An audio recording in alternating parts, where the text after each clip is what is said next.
একজন বুজুর্গ আব্দুল্লাহ ইবনে মুবারক রাহমাতুল্লাহি আলাইহি তিনি যখন হজ্জে গমন করলেন, ওই সময় তিনি ঘুমে বিভোর হয়ে তিনি স্বপ্নে দেখতে পাইলেন আসমান থেকে দুইজন ফেরেশতা একজন আর এক জায়গায় আর একজনের কথোপকথন করতেছে, কথা বলতেছে। একজন আর একজনের কাছে বলতেছে, এবার কতজন হাজি আসতে পারে? এবার 6 লক্ষর মতো। কয়জনের হজ কবুল হয়েছে? অন্যজন ফেরেশতা বলল, মাত্র 6 জনের আল্লাহ তাআলা কবুল করেছেন।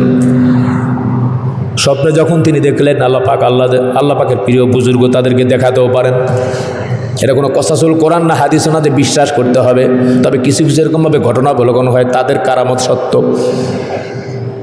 যখন ঘুম ভেঙে গেল, তিনি চিন্তা করলেন, হায় হায়, 6 লক্ষের মধ্যে যদি 6 জন হয় তাহলে তো আমি এখানে কিছুই না, আমার তো হজ মনে হয় কবুল হয় নাই। মাওলার দরবারে কান্না করতেছে, চোখের পানিগুলো ছেড়ে দিয়ে, ও আল্লাহ, 6 লক্ষের ভিতরে মাত্র 6 জন, এখানে মনে হয় তো আমি নাই, মাবুদ কবুল করো। আল্লাহর ওলিরা কান্না শুরু করে দিল। আবার কয়েকদিন পরে তিনি আবার স্বপ্নযোগে দেখলেন একজন ফেরেশতা আর একজন ফেরেশতা আলাপ করতেছে। ফায়সালা কি হলো? ফায়সালা হলো আল্লাহ পাকের বুজুর্গ আর ওলিরা এই হজের মাঠের ভিতরে আসছে, তাদের দোয়া আল্লাহ পাক এমনভাবে কবুল করেছে, তাদের বদৌলতে আল্লাহ রাব্বুল আলামিন তাদের দোয়ার বরকতে 6 লক্ষ হাজিদের হজ আল্লাহ রাব্বুল আলামিন কবুল করেছেন। বলেন সুবহানাল্লাহ। আলহামদুলিল্লাহ আলহামদুলিল্লাহিল আকরামিল্লাযী খালাকাল ইনসান ওয়া কাররামা ওয়া আল্লামাহু মিনাল বায়ানি মা লাম ইয়ালাম ونشهد أن لا إله إلا الله وحده لا شريك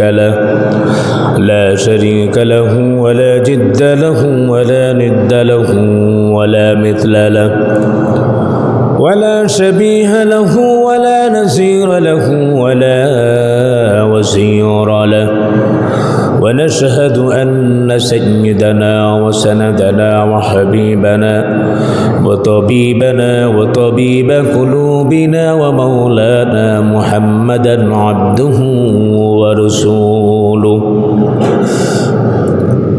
الذي أرسل الله تعالى بالحق بشيرا ونذيرا وداعيا إلى الله بإذنه وسراجا منيرا فقد قال الله تعالى في كلامه المجيد والفرقان الحميد أعوذ بالله من الشيطان الرجيم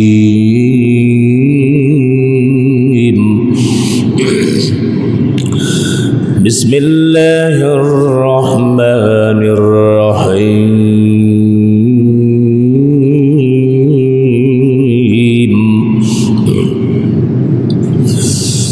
لا إله إلا الله الله أكبر بسم الله الرحمن الرحيم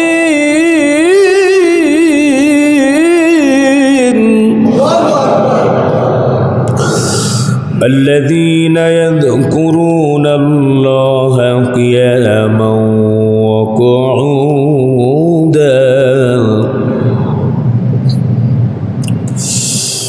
الذين يذكرون الله قياما وقعودا وعلى جنوبهم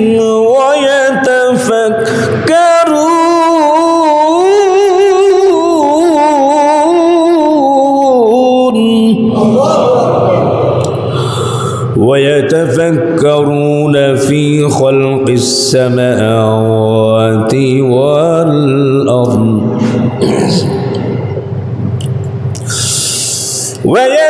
ويتفكرون في خلق السماوات والأرض ربنا ما خلقت هذا باطلا سبحانك ربنا ما خلقت هذا باطلا سبحانك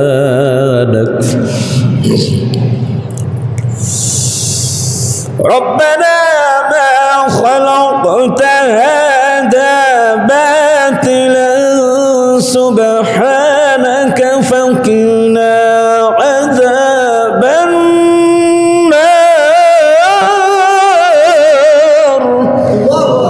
جرب لي الله أكبر سبحانك فقنا عذاب النار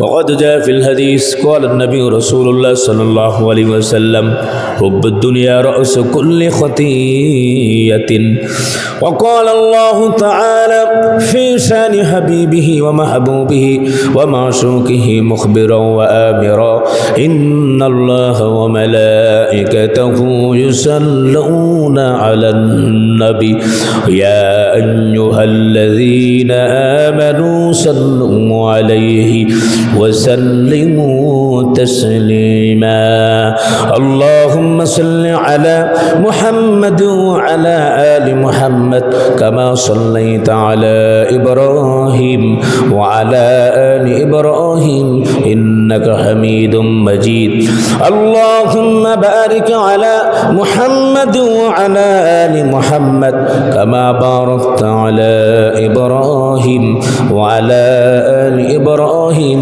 إنك حميد مجيد या इलाही कर दे हमको उस नबी के सामने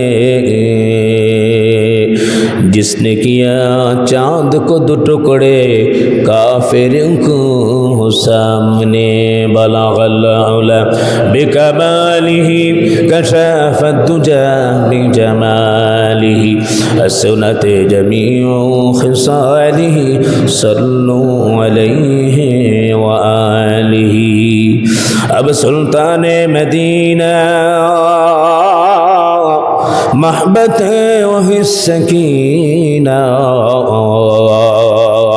नूर से मामुर सीना मिश्कों से बेहतर फसीना बलगल उला बिकमालिही कशफत दुजा बिजमालिही हसनत जमीउ खिसालिही सल्लु अलैहि व आलिही मोहब्बत जिगिर गुड़ी अंतर থেকে লা ইলাহা ইল্লাল্লাহ লা ইলাহা ইল্লাল্লাহ লা ইলাহা ইল্লাল্লাহ লা ইলাহা ইল্লাল্লাহ লা ইলাহা ইল্লাল্লাহ লা ইলাহা ইল্লাল্লাহ লা ইলাহা ইল্লাল্লাহ লা ইলাহা ইল্লাল্লাহ মুহাম্মাদুর রাসূলুল্লাহ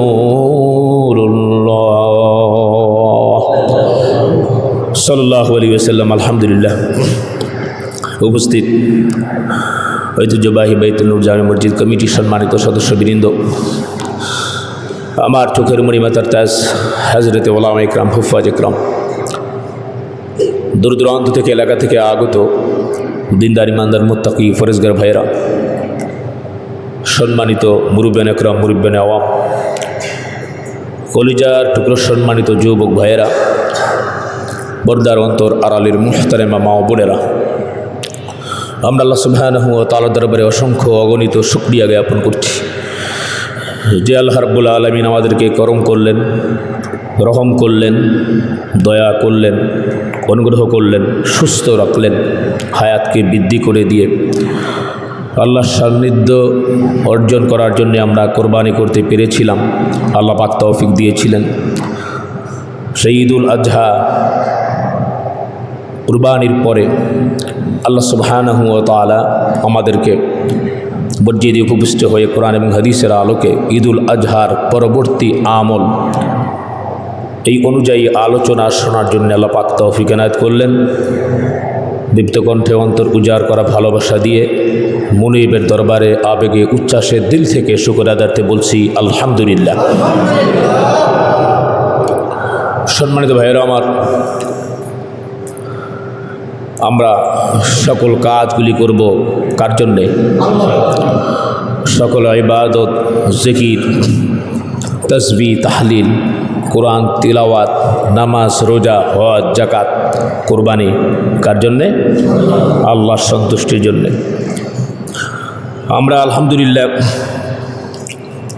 আল্লাহ পাকের শুকর আদায় করতেছি যে আল্লাহ সুবহানাহু ওয়া তাআলা আমাদেরকে কোরবানি করার তৌফিক দিয়েছিলেন। সম্মানিত ভাইয়েরা আমার, আল্লাহ সুবহানাহু ওয়া তাআলার একমাত্র দয়া এবং তার ফজল ছাড়া এটি সম্ভবপর হয় নাই। আল্লাহ পাক যাদের জন্য দয়া করেছেন, রহম করেছেন, যাদের অন্তরের ভিতরে আল্লাহ তাআলার মহব্বত ঢেলে দিয়েছিলেন, তারাই কোরবানি করতে পেরেছে। প্রিয় হাজিরিন, আমরা জানি অনেকেরই কোরবানি ওয়াজিব ছিল, কিন্তু তাদের টাকার প্রতি এত লোভ, এত মোহ ছিল, টাকাগুলি তাদের সিন্ধুকে রেখে দিয়েছে, ব্যাংকে রেখে দিয়েছে, কিন্তু তারা কোরবানি করতে পারে নাই। যারা অনেকে কোরবানি করেছে, অনেকের কোরবানি হয়তো আল্লাহর দরবারে মঞ্জুর হয় নাই, তবে আমরা আল্লাহ রাব্বুল আলামিনের দরবারে আশা করি, আল্লাহ রাব্বুল আলামিনের কাছে আমরা দরখাস্ত করি, আল্লাহ যাতে সকলের কোরবানিকে কবুল আর মঞ্জুর করে নেন, আমরা বলি আমিন। বড় আফসোস, দুঃখ আর পরিতাপের বিষয় আমরা দেখেছি অনেক জায়গায় কোরবানির গোশত বিতরণ করতেছে, তার দোতলায় থেকে এরকমভাবে মারতেছে। গরিব মানুষগুলো এরকমভাবে ব্যাগ পেতে রয়েছে, আর কোরবানির গোশতগুলো এরকমভাবে ঢিল মেরে মেরে দিচ্ছে। নাউযুবিল্লাহি মিন যালিক। কোরবানির গোশত সহ যা কিছু আছে এগুলো আল্লাহ সুবহানাহু ওয়া তাআলার এক কুদরতের নিদর্শন। আল্লাহ পাক কেন এটা কোরবানি আমাদের জন্যে দিলেন, তার কারণ কি? আমরা জানি হযরত ইব্রাহিম আলাইহিস সালাম, ইসমাঈল আলাইহিস সালামের সেই স্মৃতি বিজড়িত সেই ঘটনা আমরা সকলেই জানি। আল্লাহ রাব্বুল আলামিন দিল চান, অন্তর চান, মন চান। বান্দার দিলে কি আছে? টাকার মহব্বত বেশি নাকি আমার মহব্বত বেশি? ইব্রাহিম আলাইহিস সালামকে আল্লাহ পাক পয়গম্বর বানাইবেন, খলিল উপাধি দিয়েছিলেন, তিনি জানেন। তারপরও সারা পৃথিবীর মানুষকে বুঝালেন, তোমার পিতামাতা, আত্মীয় স্বজন, খালা খালু, নানা নানি, চাচা চাচি, দাদা দাদি, এমনকি তোমার কলিজার টুকরা সন্তানের থেকেও আল্লাহ পাকের হুকুম বড়, হুকুম আগে। ঠিক কিনা যারা বলেন? শুধু একটি কথা বুঝানোর জন্যে আল্লাহ রাব্বুল আলামিন এই কাজটি ঘটিয়ে আমাদেরকে বুঝালেন যে আমাদের জান মাল যা কিছু আছে সব কিছু আল্লাহ সুবহানাহু ওয়া তাআলার দরবারে সুপর্দ করতে হবে। প্রিয় হাজরিন, এই ধরনের কাজগুলি আমরা গুনাহের কাজ আমরা বর্জন করব। আমাদের অন্তরটাকে তাকওয়ার গুণে গুণান্বিত করার জন্যে পরিপূর্ণ তাকওয়াবান যাতে হতে পারি, ইমানদার হতে পারি, এর জন্য আল্লাহ রাব্বুল আলামিন ব্যবস্থা করে দিয়েছেন যে তাকওয়ার যখনই ঘাটতি হয়ে যাবে, মাহে রমজান আছে, রোজা রাখো, তাকওয়াবান হয়ে যাবা, কোরবানি করো, আল্লাহর নৈকট্য লাভ করতে পারবা। সংকল্প করা, ত্যাগ করা, এরাদা করা, ইচ্ছা করা, এটাই কোরবানির অর্থ, এবং আল্লাহ পাকের আরও নিকটবর্তী হয়। এর জন্যে আমরা যে কোনো কাজগুলি করব সেটা আল্লাহ সন্তুষ্ট যাতে থাকেন। চক্ষু লজ্জার কারণে যারা কোরবানি করেছে, কোরবানি হয় নাই। ব্যক্তিগত স্ট্যাটাস যেটি আছে, যে মান মর্যাদা না করলে কেমন হয়, তাদের কোরবানিও হয় নাই। যারা কোরবানি করেছে সঠিকভাবে এটাকে মূল্যায়ন করে নাই। প্রিয় হাজরিন, আমাকে মূল্যায়ন করতে হবে ধর্মীয় নিদর্শনের প্রতি যদি আমি মুসলিম হই। আল্লাহ রাব্বুল আলামিন সূরা হজের 32 থেকে 33 নম্বর আয়াতের ভিতরে আল্লাহ পাক লিখেছেন, নোট করে যান। আল্লাহ রাব্বুল আলামিন বলেন ওয়ামান ইউআযযিম শাআইরাল্লাহি ফাইন্নাহা মিন তাকওয়াল কুলুব লাকুম ফিহা মানাফিউ ইলা আজালিন মুসাম্মান সুম্মা মাহিল্লুহা ইলাল বাইতিল আতীক। বলি আল্লাহু আকবার। আল্লাহ রাব্বুল আলামিন বললেন যালিক, এটা হচ্ছে আল্লাহ তাআলার বিধান। ওয়ামান ইউআযযিম শাআইরাল্লাহ ফাইন্নাহা মিন তাকওয়াল কুলুব, ধর্মীয় নিদর্শনের প্রতি সম্মানবোধ পোষণ করা অন্তরে খোদা ভীতির তাকওয়ার পরিচয়। বলেন সুবহানাল্লাহ। আমি যারা কোরবানি যারা এরকমভাবে আমরা দিয়েছিলাম, যারা ভুল করেছি আল্লাহর কাছে মাপ চাইব, কথাটা আমার ব্রেনে আসলো। এর জন্য অনেকে হয়তো দেখেছেন মিডিয়ার সাথে, আমরা তো অনেকে সম্পৃক্ত দেখি, কোরবানির গোশত দিচ্ছে এরকমভাবে ঢিল মারে দিচ্ছে, এই দাঁড়াও, আস্তাগফিরুল্লাহ। মূল্যায়ন করতে হবে যে পশুটি আল্লাহ সুবহানাহু ওয়া তাআলার দরবারে নিজেকে উৎসর্গ করার জন্যে যে রেডি হয়ে গেল, প্রস্তুতি গ্রহণ করলো, তার প্রতি সম্মান প্রদর্শন। গোশত যেভাবে আমরা বন্টন করব সেটা চামড়ার যেরকমভাবে সঠিক ব্যবহার, এই মোল্লার দিকে চামড়া লয়ে যা, তাহলে কি আমার এটা ভালো ব্যবহার হলো? আওয়াজ দিয়ে কথা বলেন, হলো না। এরকম বলে কি বলে না? বলে এই মোল্লা কই, আর তোর বড় হুজুর কই, নিয়ে যা। আস্তাগফিরুল্লাহ। তুমি ধর্মীয় নিদর্শনের প্রতি তুমি ভালো ব্যবহার করলো না, তাহলে তোমার তাকওয়ার ফরজগারি গেল কোথায়? কোরবানি আমি কোরবানি করেছি, আল্লাহ তাআলা তো অন্য আয়াতে বলছেন উলাইকা কাল আনআমি বাল হুম আদল, তুমি চতুষ্পদ জন্তুর থেকে খারাপ। বলেন নাউযুবিল্লাহ। ওয়ালাকাদ যারানা লিজাহান্নামা কাসীরাম মিনাল জিন্নি ওয়াল ইনস লাহুম কুলুবুন লা ইয়াফকাহুনা বিহা ওয়া লাহুম আ'ইনুন লা ইবসিরুনা বিহা ওয়া লাহুম আযানুন লা ইয়াসমাউনা বিহা। আল্লাহ পাক জিন ইনসানকে এরকম যারা আছে তাদেরকে দিয়ে জাহান্নাম ভরপুর করবে, জাহান্নামের তারা লাকড়ি হবে। বলেন নাউযুবিল্লাহ। কারণ কি? তাদেরকে চোখ দেওয়া হয়েছিল, চোখ দিয়ে তারা দেখে নাই। মুখ দেওয়া হয়েছিল, মুখ দিয়ে ভালো ব্যবহার করে নাই। কান দিয়েছিল, কান দিয়ে সে শুনে নাই। এর জন্য আল্লাহ তাআলা নিজে বলেছেন, এটা আমার কথা না, উলাইকা কাল আনাম বাল হুম আদল। তুমি পশু কোরবানি দিলা, নিজের অন্তরের ভিতরে যে গুনাহের যে এরকমভাবে কালিমা লেপন করে রেখেছো, তোমার মুখ থেকে বাজে ব্যবহার, ভালো ব্যবহার নাই, তোমার অন্তরটাকে তাকওয়ার গুণে গুণান্বিত করে সজীব পরিষ্কার পরিচ্ছন্ন করতে পারলা না। তোমার মনের ভিতরে ক্রোধ, কাম লেগে আছে, রাগ, আক্রমণাত্মক ভাব, যাকে তাকে তার সাথে তুমি খারাপ ব্যবহার করো। কই তোমার অন্তরের পশুত্বকে তুমি এরকমভাবে জবই দিলা? আল্লাহ পাকের পরীক্ষা ছিল এরকমভাবে। হযরত ইব্রাহিম আলাইহিস সালাম, ইসমাইল আলাইহিস সালাম, আল্লাহ তাআলা নিজে বলেছেন ইন্না হাযা লাহুয়াল বালাউল মুবিন, এটি কঠিন একটি পরীক্ষা ছিল। যেটা আল্লাহ পাকের যে ইচ্ছা ছিল ওরকমভাবেই, আল্লাহর ইচ্ছা তো এটি ছিল না যে ইসমাইলকে কোরবানি দিবে, বাবার সামনে ছেলেকে নিয়ে যাবে এরকমভাবে জবাই বা এরকম একটা করার কারণে। আর সেটা যদি হতো, সমস্ত পৃথিবীর ইহুদি খ্রিস্টানরা কাফেররা আমাদেরকে বলতো, দেখ তোদের ধর্ম, তোদের ধর্ম তুই বলে হলে হ্যাঁ নিজেকে হত্যা করতে হবে, দরকার নাই, বা ছেড়ে দেম আমি কেঁদে বাঁচি, এই ধরনের ধর্ম আমাদের দরকার নাই। ঠিক কিনা যারা বলেন? কিন্তু আল্লাহ রাব্বুল আলামিন এটা পরীক্ষা করলেন, ওই যে হাবিল কাবিলের সেই দুম্বা দিয়ে আল্লাহ রাব্বুল আলামিন সেখানে দিয়ে জবেহ করে আল্লাহ পাক হযরত ইসমাইল আলাইহিস সালামকে বাঁচিয়ে দিলেন। আর তার সেই স্মৃতিময় যে হযরত ইব্রাহিম আলাইহিস সালামের যে সুন্নত, এটি আল্লাহ রাব্বুল আলামিন আমাদের জন্য ব্যবস্থা করে দিলেন আল্লাহ পাকের নৈকট্য লাভ করার জন্য। বলি সুবহানাল্লাহ। এর জন্য সম্মানিত ভাইয়েরা আমার, কোরবানি চলে গিয়েছে, যারা দিতে পেরেছে আলহামদুলিল্লাহ।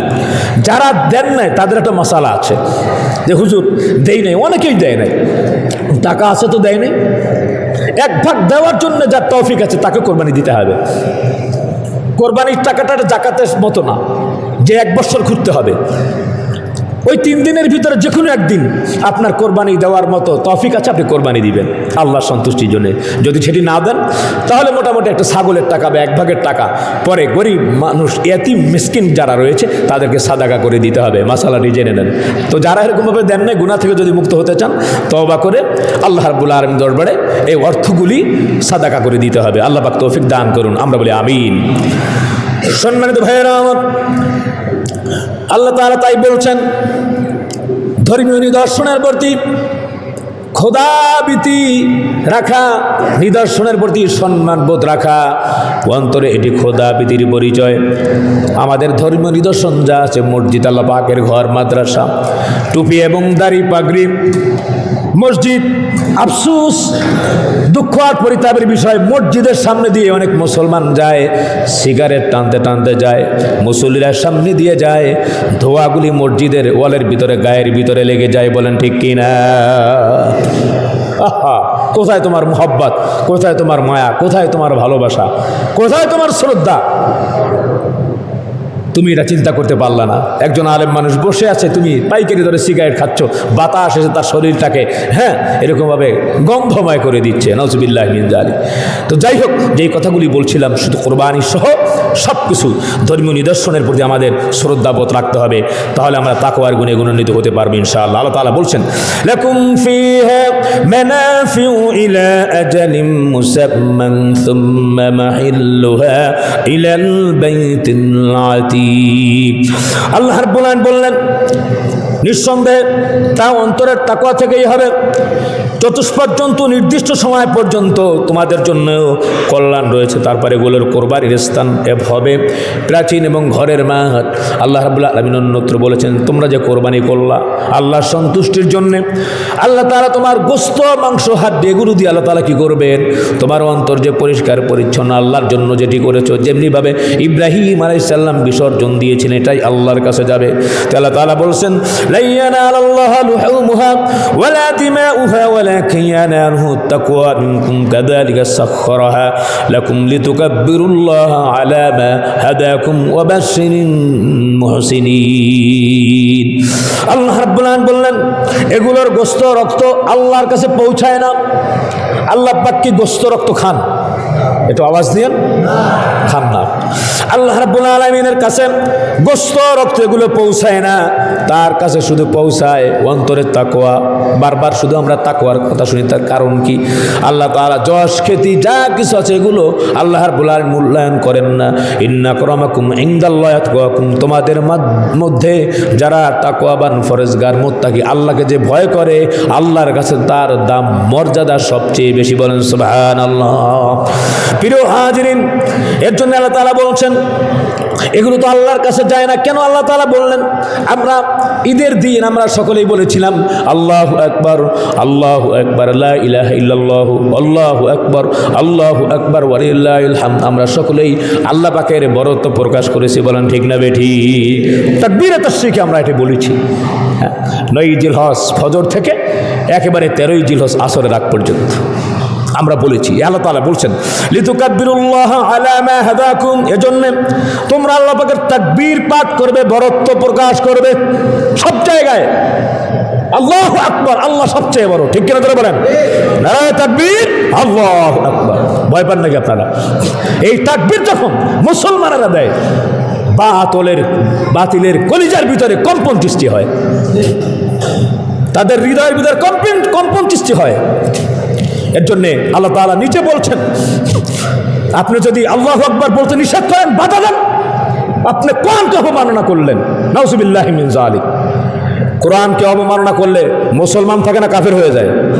আওয়াজ দেন, লিতুকাব্বিরুল্লাহ আলা মা হাদাকুম, আল্লাহু আকবার সব জায়গায় চলবে ইনশাআল্লাহ।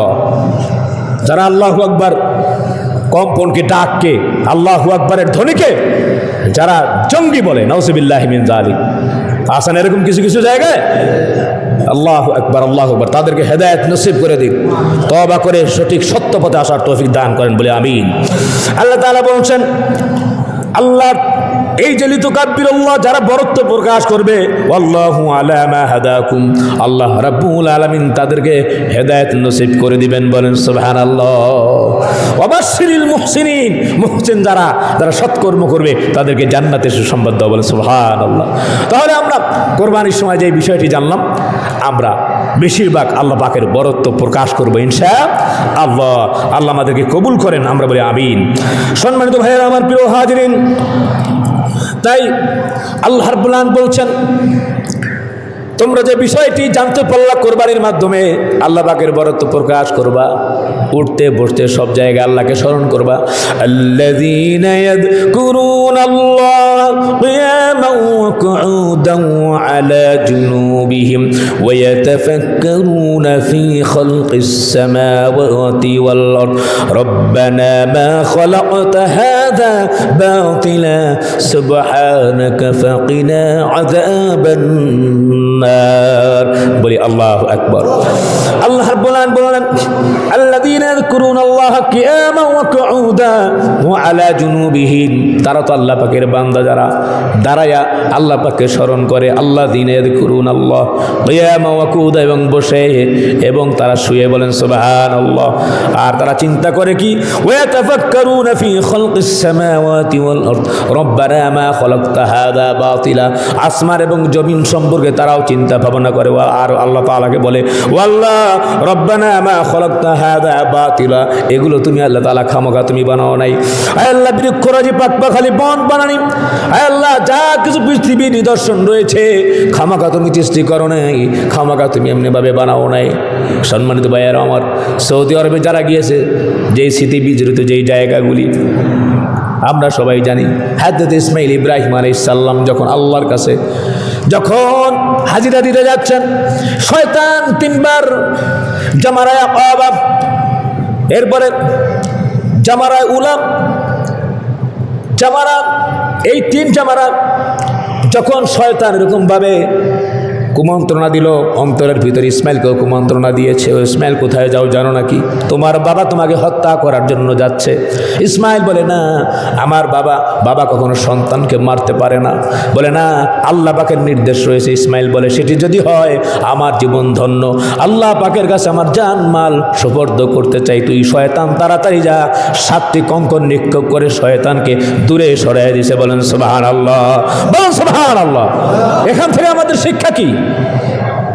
শয়তান যখন আমাদেরকে ইবাদতের কাজের ভিতরে বিঘ্ন ঘটাবে, কঙ্কর নিক্ষেপ করবে ইনশাআল্লাহ। ঠিক কিনা ধরে বলেন? সকল ক্ষেত্রে যার মদের নেশা আছে সে শয়তানকে কঙ্কর নিক্ষেপ করবে।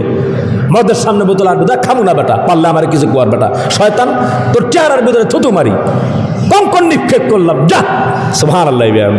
তো এরকম যদি মুজাহিদা করতে পারি, যার সিগারেটের ব্যারাম আছে, হ্যাঁ, বাথরুমে বসেও খায়, চুরি করেও খায়, এমনে খায় হেমনে খায়, যার এসব ব্যারাম আছে সে বলবে আমি খাইলাম না, পারলে খাওয়া, শয়তানকে আমি কঙ্কর নিক্ষেপ করলাম, তোর চেহারার মধ্যে থুতু মারি। পারা যাবে না মনে হয় নাকি? যার মুখের জবান খারাপ, মানুষকে এরকমভাবে আক্রমণাত্মক কথা বলে গালাগালি করি, জবানকে হেফাজত করবো, যাবাটা বাজে কথা বলবো না, গালাগালি করবো না, শয়তান তোর মুখের ভিতরে নিক্ষেপ করলাম।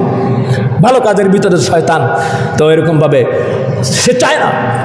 এই যে মানুষগুলো এখন প্রত্যাবর্তন করবে, হাজি যারা রয়েছে, হ্যাঁ, নবী করিম সাল্লাল্লাহু আলাইহি ওয়াসাল্লাম বলেছেন, হজ্জুল মাবরুর লাইসা লাহু জাযাউন ইল্লাল জান্নাহ, হজ্জে মাবরুর যার নসিব হয়ে যাবে, আহা, তার জায়গা কোথায় হবে? যারা বলেন কোথায় হবে? জান্নাতে হবে। সুবহানাল্লাহ বিহামদি। এর জন্য আমাদের ঈদের পরবর্তী আরেকটি আমল রয়েছে।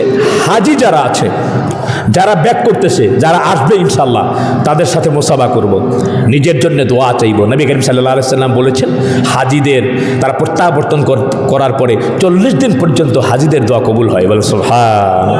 আমরা এই আমলটি করব ইনশাআল্লাহ। যারা যেতে পারিনি তারা বারবার যাব। কবুল করবেন কে? আল্লাহ। একজন বুজুর্গ আব্দুল্লাহ ইবনে মুবারক রাহমাতুল্লাহি আলাইহি, তিনি যখন হজ্জে গমন করলেন, ওই সময় তিনি ঘুমে বিভোর হয়ে তিনি স্বপ্নে দেখতে পাইলেন, আসমান থেকে 2 জন ফেরেশতা একজন আরেকজনে কথোপকথন করতেছে, কথা বলতেছে। একজন আরেকজনের কাছে বলতেছে, এবার কতজন হাজি আসতে পারে? এবার 6 লক্ষর মতো। কয়জনের হজ কবুল হয়েছে? অন্যজন ফেরেশতা বলল, মাত্র 6 জনের আল্লাহ তাআলা কবুল করেছেন। স্বপ্নে যখন তিনি দেখলেন, আল্লাহ পাকের প্রিয় বুজুর্গ তাদেরকে দেখাতেও পারেন। এটা কোনো কসাসুল কোরআন না হাদিস না যে বিশ্বাস করতে হবে, তবে কিছু কিছু এরকমভাবে ঘটনা অবলোকন হয়, তাদের কারামত সত্য। যখন ঘুম ভেঙে গেল, তিনি চিন্তা করলেন, হায় হায়, 6 লক্ষের মধ্যে যদি 6 জন হয়, তাহলে তো আমি এখানে কিছুই না, আমার তো হজ মনে হয় কবুল হয় নাই। মাওলার দরবারে কান্না করতেছে, চোখের পানিগুলো ছেড়ে দিয়ে, ও আল্লাহ, 6 লক্ষের ভিতরে মাত্র 6 জন এখানে মনে হয় তো আমি নাই। মাবুদ কবুল করো। আল্লাহর ওইলে কান্না শুরু করে দিল। আবার কয়েকদিন পরে তিনি আবার স্বপ্নযোগে দেখলেন ফেরেশতা, একজন ফেরেশতা আর একজন ফেরেশতা আলাপ করতেছে। ফায়সালা কি হলো? ফায়সালা হলো আল্লাহ পাকের বুজুর্গ আর ওলিরা এই হজের মাঠের ভিতরে আসছে। তাদের দোয়া আল্লাহ পাক এমনভাবে কবুল করেছে, তাদের বদৌলতে আল্লাহ রাব্বুল আলামিন তাদের দোয়ার বরকতে 6 লক্ষ হাজিদের হজ আল্লাহ রাব্বুল আলামিন কবুল করেছেন। বলেন সুবহানাল্লাহ। সম্মানিত ভাইয়েরা, আমার জন্য আল্লাহ তাআলা বলছেন, ইয়া আইয়ুহাল্লাযীনা আমানু তাকুল্লাহ ওয়া কুনু মা'আস সাদিকিন, তোমরা ভয় করো আল্লাহকে, মুত্তাকি ফরেজগার হও। ওয়া কুনু মা'আস সাদিকিন, দিনদার ইমানদার মুত্তাকি ভালো লোকের সংস্পর্শ তোমরা যাও, ভালো লোকের সংস্পর্শ তোমরা সংসর্গ তোমরা লাভ করো, ভালো লোকের সঙ্গ তোমরা লাভ করো, ভালো লোকের সঙ্গ তোমরা কামনা করো। তোমরা চোর ডাকাত বদমাইশ খুনি হত্যাকারী চোর ডাকাত জেনাকার বেবিচারী যারা আছে তাদের সঙ্গ লাভ কইরো না। কিন্তু আমরা সমাজের ভিতরে থাকি, অনেকের পরিচয় করে দিয়ে অমুক চিনেন নাকি, অমুক আমার আত্মীয়, সাবধানে কথা কইস বেটা, ঠিক কিনা জোরে বলেন। কিন্তু নবী করিম সাল্লাল্লাহু আলাইহি সাল্লাম আল্লাহ তাআলা কি বলছেন? নেককার দিনদার মুত্তাকি ফরেজগার তাদের সঙ্গ লাভ করার জন্যে হয়তো আল্লাহ রাব্বুল আলামিন তাদের উসিলা করে থাকতে থাকতে আল্লাহ রাব্বুল আলামিন আমার আমলকে আল্লাহ তাআলা পরিবর্তন করে দিবেন। বলেন সুবহানাল্লাহ। আর একজন এক বুজুর্গের ঘটনা, তারপরে তখন জিয়ারত করবে, জিয়ারতের পরে সে মনে মনে ভাবতেছে আবার সেই খবরটা চলে আসে নাকি। আল্লাহ রাব্বুল আলামিন দরবারে বলল, আল্লাহুম্মা লাব্বাইক লা শারীকা লাক লাব্বাইক ইন্নাল হামদা ওয়ান নি'মাতা লাক ওয়াল মুলকু লা শারীকা লাক। লাব্বাইক বলতেছে, আসমান থেকে আওয়াজ আসলো, লা লাব্বাইক ওয়ালা সাদাইক। আসমান থেকে আওয়াজ আসতেছে, তো লাব্বাইক আমি গ্রহণ করলাম না। বুজুর্গর সাথে যারা আত্মীয় আসছিল বলতেছে, চাচা যান শুনছেন নাকি? কি বলছে? বলে হ্যাঁ শুনছি, একদিন নয় 2 দিন নয়, আমি আজকে প্রায় 40 বছর ধরে আমি এই আওয়াজ শুনতেছি। তাহলে আর হজ করে লাভ কি? বলে জায়গা তো আর নাই, একটা মাত্র জায়গা আছে। আল্লাহ রাব্বুল আলামিন কবুল করার মালিক হচ্ছে আল্লাহ। আমার চেষ্টা তো আমি চেষ্টা করব, ঠিক কিনা জোরে বলেন। আমার চেষ্টা তো আমি করব। আমরা চেষ্টা করতে পারি, ফয়সালা কার কাছে? আল্লাহর কাছে। চেষ্টা তো করতেই হবে। অনেকে এরকম আছে পৃথিবীটাকে পাওয়ার জন্যে পরকালকে জলাঞ্জলি দেয়, সুদ ঘুষ পাইকারি দরে খাইয়া, হ্যাঁ, নিজের ইমানটাকে আমলটাকে নষ্ট করে ফেলে। আপনাকে আমি ক্লিয়ারলি একটা কথা বলি, যেটা আপনার ভাগ্যে আছে, যেটি আপনার ভাগ্যে আছে, রিজিক, একটা ভাগ যদি থাকে, সরিষা পরিমাণ কোনো কিছু রিজিক যদি আপনার থাকে, সেটাকে না খাওয়াইয়া এই দুনিয়া থেকে আল্লাহ পাক আপনাকে বিদায় দিবে না। এখন সেটা যদি আপনি খারাপ পথে নেন, যাইবেন জাহান্নামে। আর যদি আপনি যদি এরকমভাবে ভালোভাবে নেন, তাহলে জায়গা হবে জান্নাতে। আমি আপনাকে বলি না যে আপনি ঘরের ভিতরে বসে থাকেন আর রিজিক আল্লাহ আপনাকে পৌঁছাই দিবে, এটা তো আল্লাহ তাআলা বলে নাই। আল্লাহ তাআলা বলছে ফাইদা কুদিয়াতিস সালাহ ফান্তাশিরু ফিল আরদ, নামাজ পড়, নামাজের পরে রিজিকের তালাশে বের হয়ে যা। বলছেন কে? এখন যদি আপনি ঘরে বের বলেন, তার হুজুর তো বলছে তাকদিরে যা আছে তো হবেই, আমি ঘরের ভিতরে বসে থাকবো, এটা আল্লাহ তাআলা বলছেন না। আল্লাহ রাব্বুল আলামিন বলছেন ইন্নাল্লাহা লা ইউগাইয়িরু মা বিকওমিন হাত্তা ইউগাইয়িরু মা বিআনফুসিহিম, যে জাতিরা যে নিজেরা চেষ্টা করবে না, আল্লাহ পাক তাদের ভাগ্যের পরিবর্তন ঘটাবে না। বলেন সুবহানাল্লাহ। তাহলে কি বুঝলেন? আমাকে কি করতে হবে? চেষ্টা করতে হবে। সম্মানিত ভাইয়েরা আমার, চেষ্টা করে আল্লাহ পাকের পথে আমাদের আসতে হবে। কারণ আল্লাহ রাব্বুল আলামিন পৃথিবীতে আমাদেরকে শ্রেষ্ঠ মানব হিসাবে বানিয়েছেন, সৃষ্টি করেছেন, কোনো উদ্দেশ্য ছাড়া না, অবশ্যই উদ্দেশ্য আছে। আল্লাহ তাআলা বলছেন ওমা খলাকতুল জিন্না ওয়াল ইনসা ইল্লা লিয়াবুদুন, হে ক্রিয়েটেড ম্যান অ্যান্ড জিন ফর হিজ ওয়ারশিপ, একমাত্র ইবাদতের জন্য জিন এবং ইনসানকে বানানো হয়েছে, কোনো কিছু উদ্দেশ্য ছাড়া না। আমি সূরা আলে ইমরানের 191 নম্বর আয়াতে আপনি তেলাওয়াত করলাম যে ওয়ায়াতাফাক্কারুনা ফি খালকিস সামাওয়াতি ওয়াল আরদ রব্বানা মা খলাকতা হাযা বাতিলা। চিন্তাশীল যারা ব্যক্তিত্ব আছে যারা আল্লাহ পাকের আসমান জমিন কিনে চিন্তা করে আর বলে, ও আল্লাহ রব্বানা মা খালাকতা হাযা বাতিলা, এগুলো তুমি খামোখা সৃষ্টি করো নাই, বানাও নাই। আল্লাহ কি করো, সুবহানাক, তুমি পবিত্র, ফাকিনা আযাবান নার, আমাদেরকে জাহান্নামের আগুন থেকে বাঁচাও, বলেন আমিন। খামোখা না। সম্মানিত ভাইয়ের আমার, আল্লাহ রাব্বুল আলামিন কত দয়ালু, আমাদেরকে চিন্তা করতে হবে, বুঝতে হবে। এই পৃথিবীতে মানুষ যদি আল্লাহ পাক সৃষ্টি না করতেন তাহলে কি হতো? মানুষের এত দাম কেন, এত ইজ্জত কেন, এত সম্মান কেন? মানুষ কি সম্মানিত ভাইয়ের আমার বেশি খেতে পারে নাকি? একটু কথার আওয়াজ দিয়ে বেশি খেতে পারে? আপনি দেখেন সমুদ্রের মধ্যে, আপনি যদি একটু খেয়াল করেন, সমুদ্রের ভিতরে আল্লাহ রাব্বুল আলামিন বড় বড় প্রাণী সৃষ্টি করেছেন। আল্লাহ রাব্বুল আলামিন তিমি মাছ বানিয়েছেন, আল্লাহ রাব্বুল আলামিন তিমি মাছ সৃষ্টি করেছেন। ওদের এক বেলার খাবার প্রায় 1 থেকে 2 টন তাদের মাছ খাবার লাগে, জোরে বলেন ঠিক না বেঠিক? আপনি আর কি গোস্ত খান? কোরবানির গোস্ত আর কতটুকু খাইছেন আপনি? জঙ্গলের ভিতরে আল্লাহ রাব্বুল আলামিন বাঘ এবং সিংহ, হাজার হাজার লক্ষ লক্ষ আমাজন জঙ্গল সহ বাংলাদেশের সুন্দরবন, আরও কত জঙ্গল আছে পৃথিবীতে। আপনি কতটুকু গোস্ত খান? আল্লাহ রাব্বুল আলামিন তাদেরকে এরকমভাবে মনকে মন আল্লাহ রাব্বুল আলামিন গোস্ত খাওয়ায়, বলেন ঠিক না বেঠিক? আপনি কতটুকু শাক খান? আপনি কতটুকু এরকমভাবে শাক খেতে পারবেন? একটা হাতি যে খাবার খায়, এরকম লক্ষ লক্ষ হাজার হাজার হাতিকে আল্লাহ রাব্বুল আলামিন খাওয়ান। আপনি কতটুকু দৌড়ে যাইতে পারবেন? একটা চিতাবাঘের সাথে তো আপনি পারবেন না, ঘোড়ার সাথে পারবেন নাকি? আপনি পারবেন না। তাহলে কোন দিক দিয়ে আপনি শ্রেষ্ঠ হলেন? তার কারণটা কি? এই পৃথিবীতে আল্লাহ রাব্বুল আলামিন সব কিছু কোন বলছেন, কুন ফায়াকুনের মাধ্যমে আল্লাহ রাব্বুল আলামিন অনেক কিছু সৃষ্টি করেছেন। তার মধ্যে 3টি জিনিস আল্লাহ রাব্বুল আলামিন নিজের কুদরতি হাতে তিনি সৃষ্টি করেছেন। 1 নম্বর হলো আল্লাহ রাব্বুল আলামিন জান্নাতুল ফেরদাউস নিজের হাতে বানাইছেন, বলেন সুবহানাল্লাহ। জান্নাতুল ফেরদাউস, এর জন্য যখন চাইবো জান্নাতুল ফেরদাউস আল্লাহর কাছে চাইবো ইনশাআল্লাহ। আর আল্লাহ রাব্বুল আলামিন নিজের কুদরতি হাত দ্বারা তাওরাত কিতাব নিজে লিখেছেন, বলেন সুবহানাল্লাহ। আর আল্লাহ রাব্বুল আলামিন হযরত আদম আলাইহিস সালামকে নিজের কুদরতি হাতে দস্তে হাত দ্বারা আদম আলাইহিস সালামকে বানিয়েছেন, বলেন সুবহানাল্লাহ। এর থেকে এত মর্যাদা।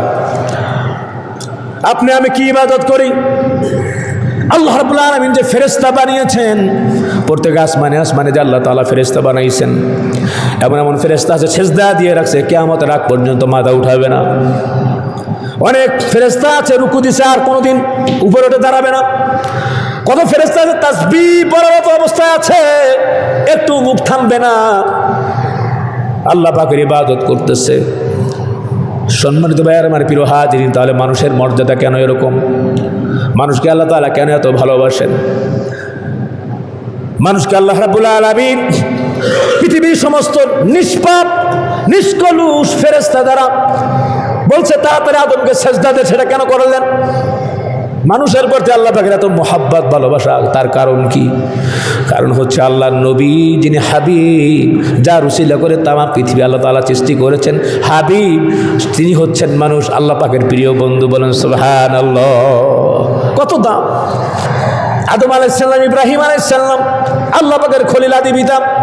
হযরত আদম আলাইহিস সালাম আল্লাহ পাক মানুষ বানাইছেন, ফেরেশতাদের মুখের উপরে লাল কাঠ দিয়ে দিয়েছেন, বলছেন ক্বালা ইন্নী আ'লামু মা লা তা'লামুন, আমি যে বিষয়টি জানি তোমরা সেই বিষয়ে জানো না। সম্মানিত ভাইয়েরা আমার, নাম দিলেন, ইজ্জত দিলেন, সম্মান দিলেন। এর জন্য তার কারণ কি? বান্দা বান্দির জীবনের সকল ক্ষেত্রে এই মাথাটা এবং কপালটা আল্লাহ রাব্বুল আলামিনের দরবারে তার সামনে নতি স্বীকার করবে। গয়াজাত তাজাল্লুলি ফিল খুশু, জীবনের সর্বস্তরে চরম নতি স্বীকার করতে হবে আল্লাহ পাকের হুকুমের সামনে। যেমনিভাবে হযরত ইব্রাহিম আলাইহিস সালাম করেছিলেন, নিজের সন্তানের কথা চিন্তা করে নাই, নিজের সন্তান জবাই হয়ে যাক, সব কিছু শেষ হয়ে যাক, আল্লাহ পাকের হুকুম সকলের আগে, বলেন ঠিক না বেঠি? আল্লাহ পাকের কথা বলবেন, নবীর কথা বলবেন, বউ শুনবে না, তো বউ আগে না আল্লাহ পাকের হুকুম আগে? জোরে বলেন। সামাজিক কিছু কথা, বউ বলবে একটু অপেক্ষা করো, আমার সাজা এখনো হয় নাই, ভালো করে বিশাল বড় পার্টি আছে, বন্ধু বান্ধব, অনেকের বয়ফ্রেন্ড গার্লফ্রেন্ড আছে, আমাকে দেখে যদি সেরকম না লাগে তখন কেমনটি হবে? আপনিও বাস আপনার স্ত্রীকে ভালো করে সাজায় টোজায় নিয়ে গেলেন, নাউজুবিল্লাহ মিন যালিক। তো আল্লাহ বলতেছে যে তোমার বোনকে, তোমার স্ত্রীকে, তোমার মাকে হিজাবের ভিতরে আবদ্ধ রাখো, যাতে করে অন্য নজর এরকমভাবে না লাগে। পর্দা করো। আপনি পর্দা না করে আপনার আল্লাহ পাকের হুকুমকে লঙ্ঘন করে আপনি আপনার বউয়ের হুকুমকে প্রাধান্য দিলেন, তো আপনি কি মুসলমান? কি বলেন, ঠিক না বেঠিক? বুঝতে হবে ভাইজান। সব জায়গায় ঠিক আছে, হ্যাঁ। বিশেষ একটা প্রোগ্রামে গেলাম, সেখানে নবীর পোশাককে বাদ দিয়ে দিলাম। কোটটাই পরে সুন্দর বাসনি যে আমাকে একটু হ্যান্ডসাম না লাগলে কেমন হবে? কোটটাই তো এর ইসলামের পোশাক না। যদি এরকম হয় অফিসের চাপে আপনি পড়েন, সেখানে আপনি ইস্তেগফারের সহিত পড়েন, কিছু বলবো না। কিন্তু অন্য অন্য জায়গায় তো আপনি লিবাসুত তাকওয়া পড়তে পারেন নবীর মহব্বতে, ঠিক কিনা জোরে বলেন? কষ্ট লাগতেছে আপনাদের? এই কথাগুলো আমাদের সামাজিক কথা তো বলতে হবে। সন্তান আপনি নামাজের কথা বললেন, তো নামাজ সে পড়বে না, তাকে মাথায় হাত বুলিয়ে দিয়ে নামাজের জন্য উদ্বুদ্ধ করে দিলেন, কোরআন শরীফ শিক্ষা দিলেন। আর সেটি না করে যদি আপনি চিন্তা করেন থাক সারা রাত কবে না কবে আসছে, ইয়ং, এখন একটু রেস্ট না নিলে, হ্যাঁ আবার তো এই যে 7টা 8টা 9টা ক্লাস, থাক ঘুমাক, তাহলে আপনার আল্লাহ পাকের হুকুমকে লঙ্ঘন করলেন, ঠিক কিনা জোরে বলেন? খেয়াল করতে হবে ভাইয়ের আমার। তাহলে এখানে কি শিক্ষা আমরা পেলাম? ইব্রাহিম আলাইহিস সালাম আল্লাহ পাকের হুকুমকে প্রাধান্য দিছে। নাইলে দেখেন বার্ধক্য বয়সে একটা ছেলে হয়েছে, হ্যাঁ বুড়ো বয়সে, সেটা কত দাম, কত দেখেন। 10-12 বছর পরে সন্তান হওয়া আর খেটাকাট হওয়া, এটা ভিতরে বেশ কম আছে। অনেকে দোয়া চায়, হুজুর 15 বছর বিয়ে করলাম সন্তান হইতেছে না, একটু দোয়া করেন হুজুর আমার যাতে একটা সন্তান হয়। তো 10-15 বছর পরে যদি একটা সন্তান হয়, তার মায়াটা কেমন হয়, আবেগটা কেমন হয়, দামটা কেমন হয়। আর যদি শেষকালে কোনো একটা সন্তান হয় ঠিক বার্ধক্য বয়সে, আল্লাহ পাক যদি আল্লাহ কাছে বলছে আল্লাহ রব্বি হাবলি মিনাস সলিহিন, ইব্রাহিম খলিল সে তো বলতে পারতো আল্লাহ তুমি আমার খলিল বানাইছো, আমার সন্তান দাও না, এটা কেমন কথা? ধৈর্য ধৈর্য ধৈর্য ধৈর্য ধৈর্য অবলম্বন করতে হবে। সন্তান হওয়ার পরে আবার বলছে যে তোমার সন্তান যা আছে, আল্লাহ তাআলা বলছেন ইয়া আইয়ুহাল্লাযীনা আমানু লা তুলহিকুম আমওয়ালুকুম ওয়ালা আওলাদুকুম আন যিকরিল্লাহ। ও ইমানদারেরা, আমরা ইমানদার তো নাকি? এটা স্বীকার করি তো নাকি ইমানদার না? আল্লাহ তাআলা বলছেন, আমার কথা না। ইয়া আইয়ুহাল্লাযীনা আমানু, ও ইমানদারেরা, লা তুলহিকুম আমওয়ালুকুম ওয়ালা আওলাদুকুম আন যিকরিল্লাহ, তোমাদের ধন সম্পদ, তোমাদের সন্তান সন্ততি আমার ইবাদত থেকে, স্মরণ থেকে যেন গাফেল না রাখে। যদি রাখে, যে এমন করবে ফাউলাইকা হুমুল খাসিরুন, দুনিয়াতে আখিরাতে ক্ষতিগ্রস্ত হয়ে গেল। বলেন নাউজুবিল্লাহ। এখন আপনি কি আমারে দোষ দিবেন যে হুজুরের মেম্বারে এই কথাগুলি বলে? আল্লাহ তাআলা বলছেন ইয়া আইয়ুহাল্লাযীনা আমানু, ঈমানদারেরা, লা তুলহিকুম আমওয়ালুকুম ওয়ালা আওলাদুকুম, তোমাদের ধন সম্পদ টাকা পয়সা এটার আমরা খুব মূল্যায়ন করি, খুব দাম দেই। এরপরে আল্লাহ তাআলা বলছেন তোমাদের সন্তান সন্ততি আল্লাহ পাকের ইবাদত থেকে, জিকির থেকে। ইব্রাহিম আলাইহিস সালাম যেভাবে সর্বস্তরে নতি স্বীকার করেছে, এরকমভাবে রব চাহে জিন্দিগি করতে হবে, মন চাহে জিন্দিগি করা যাবে না। মনের উপরে কুঠারাঘাত চালাতে হবে, মন চাহে চলা যাবে না। আল্লাহ পাক যেটা বলছেন কোরআনের ভিতরে, আচ্ছা কোরআন হাদিসের ভিতরে আমাদের দৈনন্দিন চলাফেরা করার জন্যে এমন কিছু কোরআন শরীফে নাই, হাদিসে নাই, এমনটি আছে নাকি? বলেন আছে নাকি? বিশ্বাস করেন আপনারা? আলহামদুলিল্লাহ। আমরা যে চলবো ফিরবো এটা কোরআন হাদিসে আছে, আলহামদুলিল্লাহ। মুআমালাত মুআশারাত কোরআন হাদিসে আছে, আলহামদুলিল্লাহ। আপনারা বুঝতে পারছেন। এখন যদি একটু কথা বলি, অনেকে হয়তো বেজার হবেন, হুজুর কি শুরু করে দিয়েছে এই জায়গায়, রাজনীতি। আচ্ছা রাজনীতির কথাটা বলি, এটা কোরআন হাদিসে আছে না নাই? বলেন আছে না নাই? আচ্ছা আর একটু কথাগুলো আপনারা বুঝবেন, ভালো কথা। তা হচ্ছে দেখেন, এই যে ধরেন আমরা গ্রামে মফস্বলে যাই, বিশাল বড় বড় হাঁস, হ্যাঁ, এর ভিতরে একটা বড় হাঁস আছে, তাকে আমরা রাজা হাঁস বলি। কি হাঁস বলি? রাজা হাঁস। আচ্ছা রাজা হাঁস কি রাজার হাঁস না হাঁসের রাজা? জোরে বলেন কি? হাঁসের রাজা। বুঝতে পারছেন? আলহামদুলিল্লাহ। এখন দেখেন রাজমিস্ত্রি, আপনি লক্ষ লক্ষ টাকা বেতন পান, অথচ একজনের নাম রাজ মিস্ত্রি। আচ্ছা, এই যে মিস্ত্রি, সে কি রাজার মিস্ত্রি না মিস্ত্রির রাজা? জোরে বলেন, মিস্ত্রির রাজা। বুঝতে পারছেন, সে রাজার মিস্ত্রি না। প্রাইম মিনিস্টারের যদি এরকম চাকর বাকর হয়, আপনি সহজে তাকে কি আনতে পারবেন নাকি? হ্যাঁ, তার টাকা পয়সা, থাকা খাওয়ার সুযোগ সুবিধা আপনারা অনেকে দিতে পারবেন? পারবেন না। তাহলে বুঝলাম রাজমিস্ত্রি মানে রাজার মিস্ত্রি না, মিস্ত্রির। এখন আসেন, আমরা বলি রাজনীতি, এটা কি রাজার নীতি না নীতির রাজা? জোরে বলেন, কিসের? হ্যাঁ, রাজার নীতি না নীতির রাজা? নীতির রাজা যদি হয়, তাহলে পৃথিবীর ভিতরে আমরা যারা মুসলমান, কোরআন শরীফ ছাড়া শ্রেষ্ঠ আর কোনো নীতি আছে নাকি? জোরে বলেন, আছে নাকি? নাই। এর জন্য ভাইয়ের আমার বুঝতে হবে যে আমরা যারা ইসলাম মানি, এই ক্ষেত্রে আমরা দুর্বল। হুজুর আমাদেরকে ওয়াজের সময় বলে দেয়, হুজুর এখানে অবস্থা বেশি ভালো না, অমুক আপনি দলের কথা কইেন না, রাজনীতির কথা কিন্তু এখানে বলবেনই না। কি বলেন, বলে কি বলে না? এক সময় মানুষ তালেবানকে বকা দিয়েছে, এখন তালেবানদের বিপক্ষে কোনো কথা শোনেন আপনারা? তালেবান মানে আমরা জঙ্গি মনে করতাম, নাউজুবিল্লাহ মিন যালিক, ঠিক কিনা বলেন? এখন তালেবান হচ্ছে পৃথিবীর সর্বসোনার মানুষ। যেসব মন্ত্রী এমপিরা যারা আছে চলাফেরা করে, তাদের বাহন দেখবেন যে সাইকেলে, কি সুন্দর পাগড়ি, কি সুন্দর দাড়ি। আল্লাহু আকবার। আল্লাহর ওলিরা দেশ চালাইতেছে। আমার মনে হয় সারা পৃথিবীর ভিতরে, বিশ্ব পরিমণ্ডলে মুসলমান হিসেবে ফার্স্ট আমার মনে হয় আফগানিস্তান মাচার চাজারা দিয়া উঠবে ইনশা আল্লাহ। ভালো পরিবেশই সেখানে, ঠিক কিনা যারা বলেন? কারণ সেখানে কোরআন দিয়ে রাষ্ট্র চলে। আজকে দেখেন বাংলাদেশের মানুষগুলো এরকমভাবে রাজতন্ত্র তারা মনে করছে এটার মধ্যে মনে হয় শান্তি, তথাকথিত গণতন্ত্র এটার মধ্যে মনে হয় শান্তি, তারা মনে করে আব্রাহাম লিঙ্কনের। হ্যাঁ, গণতন্ত্রের বিষয় কি? 5 বছর আমি ক্ষমতায় আইলাম, 5 বছর পরে বাস আমি পিটাইমু, মারমু, কাটমু, কেউ কিছু আমাকে বলতে পারবে না। 5 বছর পরে আমার নির্বাচন। আর ইসলামিক খেলাফত কি? আল্লাহু আকবার। জনগণের কথা কিভাবে বলে? তোমার 5 বছর নয়, 1 ঘন্টা না, তোমার যদি জনগণ চাই তুমি সারা জীবন থাকবা, জনগণ না চাই তুই এখন নাম বেটা। তা কোনটা ভালো? এর জন্য হযরত আবু বকর, ওমর ফারুক রাদিয়াল্লাহু তাআলা আনহু অর্ধ পৃথিবী শাসন করেছে। জনগণ এখন চায় না, এখন নাম, কোনো 4 বছর 5 বছর নাই।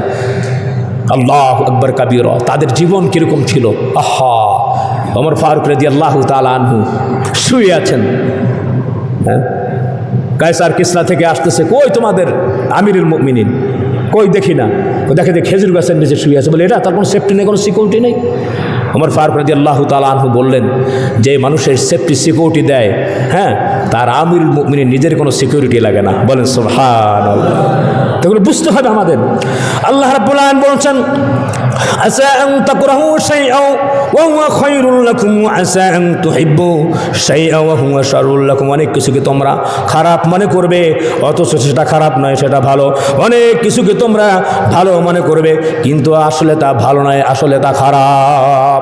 যেমন একটা উদাহরণ দেই, অনেক কিছু বলতে গেলে আমরা আফগানিস্তানের লোকগুলোকে এক সময় বাংলাদেশের কিছু কূটনীতিক এবং বুদ্ধিজীবীরা বলছিল তালেবান মানে জঙ্গি। এখন তাদের মনে কোনো কথা নাই, তারা বলে যে তালেবান না, তারা হচ্ছে 1 নম্বর মুক্তিযোদ্ধা, দেশের জন্য যারা কাজ করেছে। আজকে সম্মানিত ভাইয়েরা আমার, ইসরায়েল দেখেন বর্বর নির্যাতন চালাচ্ছে ফিলিস্তিনে। তাদের কি দোষ, কি তাদের অপরাধ ছিল? ইরাকের ভিতর মুসলমানদেরকে শেষ করে দিল। যারা বলেন ঠিক না বেটি? কারো দোষ নাই, তারা এরকমভাবে জঙ্গি তহমত দিয়া মুসলমানদেরকে নিধন করে ইসরায়েল শেষ করে দিয়েছে। আর এরকমভাবে দেখেন মার্কিনীদের আগ্রাসন ছিল সেই জায়গার ভিতরে। ইরাকে গিয়েছিল, ইরাকের কোনো মুসলমান মার্কিনীদেরকে আইসা কাউকে হত্যা করে নাই। আজকে হাজার হাজার শিশু তাদেরকে শেষ করে দিচ্ছে। ঈদও ঠিকমতো করতে পারে না, ঈদের নামাজটাও ঠিকমতো পড়তে পারে না। যারা বলেন ঠিক না বেটি? সম্মানিত ভাইয়েরা আমার, প্রিয় হাজিরিন, আমি যেই কথাগুলি বলছিলাম, মুসলমান যদি আমরা হই তাহলে আমাদের সর্বোপরিভাবে আমাদের খারাপ থাকি, ভালো থাকি, দুঃখে থাকি, কষ্ট থাকি, আল্লাহর হুকুমের সামনে মাথা নত করতে হবে। হযরত ইব্রাহিম আলাইহিস সালাম যেমনিভাবে মাথা নত করেছিলেন, ইসমাঈল আলাইহিস সালাম যেমনিভাবে মাথা নত করেছিলেন। আল্লাহ রাব্বুল আলামিন বলতেছেন সূরা হজের 11 নম্বর আয়াতের ভিতরে, ওয়া মিনান নাসি মান ইয়াবুদুল্লাহ আলা হারফিন ফাইন আসাবাহু খায়রুন ইতমাআন্না বি ওয়া ইন আসাবাতহু ফিতনাতুন ইনকালাবা আলা ওয়াজহি খাসিরাদ দুনিয়া ওয়াল আখিরাহ যালিকা হুয়াল খুসরানুল মুবিন। আল্লাহ রাব্বুল আলামিন বললেন, কিছু লোক এমন আছে যারা সুখে থাকলে আল্লাহর ইবাদত করে, আর কিছু আছে যখন কষ্ট করে সে বিপদে পড়ে যায় তখন আল্লাহকে তারা ছেড়ে দেয়। জোরে বলেন নাউজুবিল্লাহ। এরকম আছে না নাই। এর জন্য আমরা যেই অবস্থায় থাকি না কেন, যেই পরিস্থিতিতে থাকি না কেন, সর্বোপরিভাবে কোরআন হাদিসকে মূল্যায়ন করতে হবে, আল্লাহর সামনে আমাদের নতি স্বীকার করতে হবে। সম্মানিত ভাইয়ারা আমার, প্রিয় হাজরিন, যদি আমরা আল্লাহর সাথে যদি আমরা নতি স্বীকার করতে পারি, আল্লাহর রাহে হযরত ইসমাঈল আলাইহিস সালাম যেভাবে উৎসর্গ করেছিলেন নিজেকে, ইব্রাহিম আলাইহিস সালামকে উৎসর্গ করেছিলেন, এর থেকে বড় পাওয়া, বড় কবুলিয়ত আর কিছু নাই। বলেন ঠিক না বেঠিক? সম্মানিত ভাইয়ারা আমার, প্রিয় হাজরিন, সকলের দৃষ্টি আকর্ষণ করছি, মনোযোগ আকর্ষণ করছি। নবী করিম সাল্লাল্লাহু আলাইহি সাল্লাম চতুর্থ হিজরি সফর মাসে বনু আমের গোত্রের সর্দার আমের বিন তুফাইলের নিকট ইসলামের দাওয়াত দিয়ে একটি পত্র প্রেরণ করলেন। হযরত হারাম বিন মিলহান রাদিয়াল্লাহু তাআলা আনহুকে পাঠালেন একটা পত্র দিয়ে ইসলামের দাওয়াত দেওয়ার জন্যে। এমত অবস্থায় আমের বিন তুফাইল চিঠি তো গ্রহণ করলই না। জাব্বার ইবনে সালামা নামক এক ব্যক্তিকে ইশারা দিল। ইশারা দেওয়ার সাথে সাথে, সম্মানিত ভাইয়েরা আমার, বল্লম ছিল, এমনভাবে বল্লম দিয়ে আঘাত করলো, বুক চিরে বল্লমটা বের হয়ে গেল। হযরত হারাম বিন মিলহান রাদিয়াল্লাহু তাআলা আনহু জোরে ডাক দিয়ে বলে, আল্লাহু আকবার, আল্লাহু আকবার, আল্লাহু আকবার, ফুস্তু রাব্বিল কাবা।